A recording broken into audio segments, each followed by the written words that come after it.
Long ago, in a village on the edge of the great savannah, stood a mighty baobab tree. Its branches stretched toward the heavens like a wise elder raising open arms, and its trunk was so wide that 10 children holding hands could not encircle it. The villagers believed the baobab was sacred, for it had stood for centuries, watching over their ancestors. One season, the rains delayed. The soil cracked, and the river thinned to a silver thread. Crops withered, and the cattle grew thin. The villagers gathered in the square, their faces heavy with worry. But instead of despair, the chief reminded them.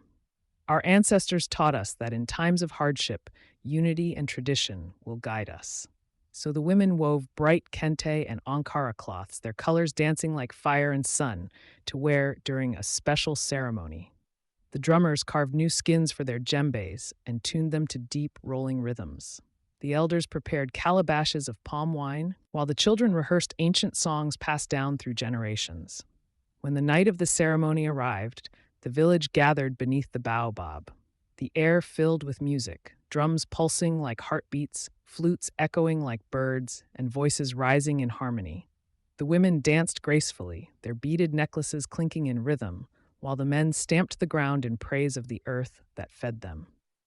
As the celebration reached its peak, a cool wind stirred. The baobab's leaves rustled as though whispering. Suddenly, clouds gathered, and the first drops of rain fell onto the dusty earth. The villagers raised their hands in joy, singing louder, their laughter mingling with the falling rain. From that night onward, they called the baobab the Tree of Unity, for it reminded them that Africa's strength lay not only in its land and rivers, but in its culture, its songs, its dances, its colors, and its spirit of togetherness.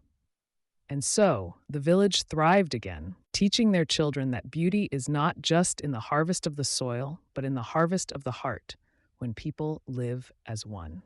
Like and follow on Instagram and YouTube for more African stories.